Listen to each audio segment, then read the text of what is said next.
सुना दोस्तों, वैसे तो भारत में ऐसे मंदिरों की कोई कमी नहीं है जिनके साथ कोई ना कोई रहस्य जुड़ा हुआ हो। कहीं भक्ति का रहस्य तो कहीं शक्ति का रहस्य है। इस मंदिर के ऐसे कई चमत्कार हैं जिसके चलते देश दुनिया से श्रद्धालु यहाँ माता के दर्शन करने के लिए आते हैं। आज हम जिस मंदिर की चर्चा करने जा रहे हैं, यह मंदिर मध्य प्रदेश के सतना जिले के अंतर्गत त्रिकूट पर्वत पर स्थित है। त्रिकूट पर्वत के ऊंची पहाड़ी में विराजमान मां शारदा का यह मंदिर जितना भव्य और सुंदर है, उतना ही रहस्यमयी भी है।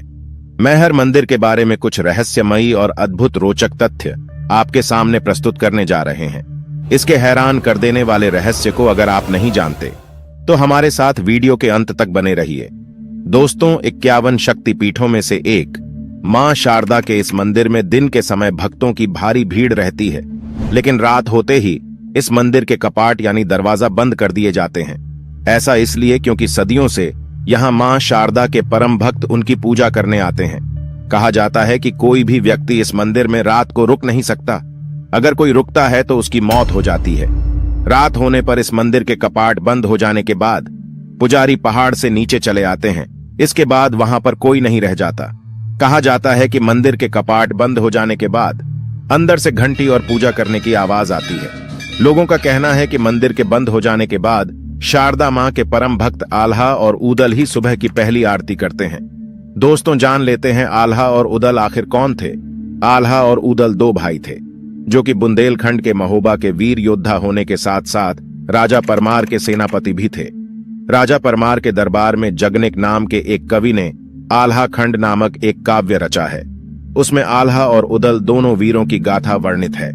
आल्हा के बारे में कहा जाता है कि उनकी लंबाई 7 फीट और वजन 110 किलो था और वे 72 किलो के छाती कवच, 81 किलो के भाले और 208 किलो की 2 वजनदार तलवारों को लेकर चलते थे। इस ग्रंथ में 2 वीरों की 52 लड़ाइयों का रोमांचकारी वर्णन है। जब उदल ने अपनी जन्मभूमि की रक्षा के लिए पृथ्वीराज चौहान से युद्ध करते हुए वीर गति प्राप्त की, तो आल्हा अपने छोटे भाई के वीर गति की खबर सुनकर अपना आपा खो बैठे और फिर पृथ्वीराज चौहान की सेना पर मौत बनकर टूट पड़े। उनके सामने जो भी आया वह मारा गया। लगभग 1 घंटे के घमासान युद्ध के बाद पृथ्वीराज चौहान का सामना आल्हा से हुआ। दोनों में भीषण युद्ध हुआ और इस युद्ध में पृथ्वीराज चौहान बुरी तरह घायल हो गए। आल्हा अपने भाई उदल की मृत्यु का प्रतिशोध लेना चाहते थे, लेकिन गुरु गोरखनाथ के आदेश के कारण आल्हा ने पृथ्वीराज को जीवन दान दे दिया। पृथ्वीराज चौहान के साथ उनकी यह आखिरी लड़ाई थी। इसके बाद बुंदेलखंड के महान योद्धा आल्हा ने नाथ पंथ अपना लिया और वैरागी बन गए थे। दोस्तों, यह भी कहा जाता है कि दोनों भाइयों ने ही सबसे पहले जंगलों के बीच शारदा देवी के इस मंदिर की खोज की थी। इसके साथ ही आल्हा और उदल ने यहाँ 12 वर्षों तक माता की कठोर तपस्या की थी। मान्यता यह भी है कि इन दोनों भाइयों ने माता को खुश करने के लिए अपनी जीभ तक अर्पण कर दी थी, जिसे मां शारदा ने उसी पल वापस कर दिया था। मां शारदा ने आल्हा और उदल के भक्ति और वीरता से प्रसन्न होकर अमर होने का वरदान दिया था। आल्हा और उदल मैहर माता के परम भक्त थे और यही आल्हा ने अपनी हथियार शारदा मंदिर पर चढ़ाकर नोक टेढ़ी कर दी थी, जिसे आज तक कोई सीधा नहीं कर पाया है। दोस्तों, मैहर मंदिर के महंत बताते हैं कि अभी भी मां का पहला श्रृंगार आल्हा और उदल ही करते हैं और जब ब्रह्म मुहूर्त में शारदा मंदिर के पट खोले जाते हैं तो कुछ न कुछ रहस्यमय अजूबों के दर्शन होते हैं।